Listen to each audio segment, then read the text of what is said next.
Hi అండి, welcome to తన్వితాస్ channel. ఎలా ఉన్నారు అందరూ?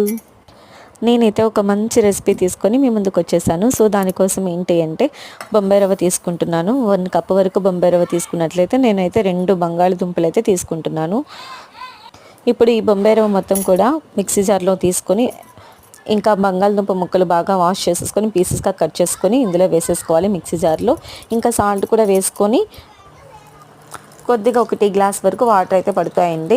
సో వాటర్ కూడా యాడ్ చేసుకొని బాగా గ్రైండ్ చేసేసుకోవాలి. ఇలా గ్రైండ్ చేసుకునేటప్పుడు మనకి కొంచెం టెక్స్చర్ అనేది చాలా జిగురుగా అనిపిస్తుంది, ఎందుకంటే బొంబాయి రవ్వ ఇంకా బంగాళదుంప కలిపేసాం కదా.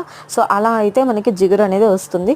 సో మనం ఏం చేయాలి అంటే అప్పుడు కొంచెం వాటర్ యాడ్ చేసుకొని మనకి అప్పుడే ఒకసారి సాల్ట్ సరిపోతుందా లేదా ఒకసారి చూసుకొని చెక్ చేసుకొని మనం యాడ్ చేసేసుకోవాలి సాల్ట్ కూడా. సో మధ్యలో ఒకసారి గ్రైండ్ చేసింది ఆపేసి ఒక్కసారి కొంచెం వాటర్ యాడ్ చేసుకొని చెక్ చేసుకొని మన దోశ బ్యాటర్ ఎట్లయితే వస్తుందో ఆ విధంగా అయితే మనం చూసుకోవాలి. ఒకసారి చూస్తున్నారు కదా వీడియోలో, ఆ విధంగా వస్తే సరిపోతుంది. ఇప్పుడు దీన్ని కొంచెంసేపు పక్కన పెట్టేసి ఇప్పుడు ఆనియన్ అయితే ఒకటి తీసుకుంటున్నాను. ఆనియన్ బాగా స్లైసెస్గా చిన్న చిన్న ముక్కలుగా కట్ చేసుకొని ఇక్కడ నేను క్యారెట్ ముక్కలు అనేది చాలా చిన్నగా అయితే కట్ చేసుకున్నాను. ఇప్పుడు క్యారెట్ ఇంకా ఆనియన్స్ పచ్చిమిర్చి ఈ 3 కూడా ఒకసారి 1 బై 1 అనేది యాడ్ చేసేసుకుంటూ ఉండాలి. మనము యాడ్ చేసుకున్న తర్వాత ఒకసారి బాగా మిక్స్ చేసేసుకోవాలి. తర్వాత బేకింగ్ సోడా అయితే నేను కొంచెం వేస్తున్నాను. మీకు అవసరం లేదు అంటే కనుక దాన్ని స్కిప్ చేసేసేయచ్చు. బేకింగ్ సోడా వేసినట్లయితే ఏమవుతుందంటే కొంచెం పొంగుతుంది, బాగుంటుంది చూడ్డానికి కూడా, అందుకని చెప్పి నేను అలా వేసుకున్నాను. ఇంకొంచెం 1 స్పూన్ వరకు జీలకర్ర, ఇవి మొత్తం ఒకసారి వేసిన తర్వాత బాగా మిక్స్ చేసేసుకొని మూత పెట్టేసి ఒక 10 మినిట్స్ అలా పక్కన పెట్టేసుకోవాలి.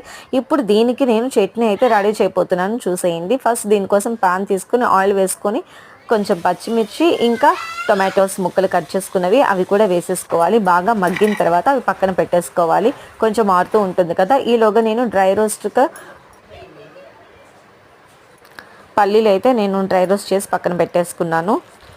ఇప్పుడు దానికి కొంచెం బ్రేక్ ఇచ్చేసి ఇప్పుడు స్టవ్ ఆన్ చేసి ప్యాన్ పెట్టుకొని ఒక చిన్న గుంత పొంగనాలు మనం వేసుకుంటాం చూసారా, అలాంటిదైనా తీసుకోవచ్చు. లేదు అంటే ఈ సైజులో అయితే తాలింపు పెట్టుకోవడానికి ఉంటుంది కదా, సో దానిలో అయినా సరే కొంచెం ఆయిల్ వేసుకొని ఆ దోశ బ్యాటర్ ఏదైతే ఉందో అది కూడా కొంచెం వేసుకొని మూత పెట్టేసేయాలి. అది బాగా రెడీ అవుతుంది, బాగుంటుంది.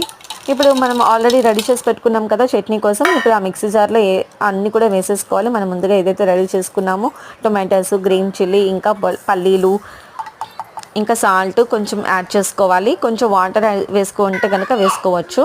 ఇలా మెత్తగా గ్రైండ్ చేసుకొని చట్నీలో కొంచెం తాలింపు పెట్టేసుకున్నట్లయితే అయిపోతుంది. ఈ రెండింటి కాంబినేషన్ చాలా బాగుంటుంది. చూస్తున్నారు కదా, మరొకటి వేసాను నేను ఇక్కడ. ఈ రెండింటి కాంబినేషన్ చాలా బాగుంటుంది. ఎప్పుడైనా సరే ట్రై చేయండి. వీడియో నచ్చినట్లయితే please like, share and subscribe. Thank you for watching.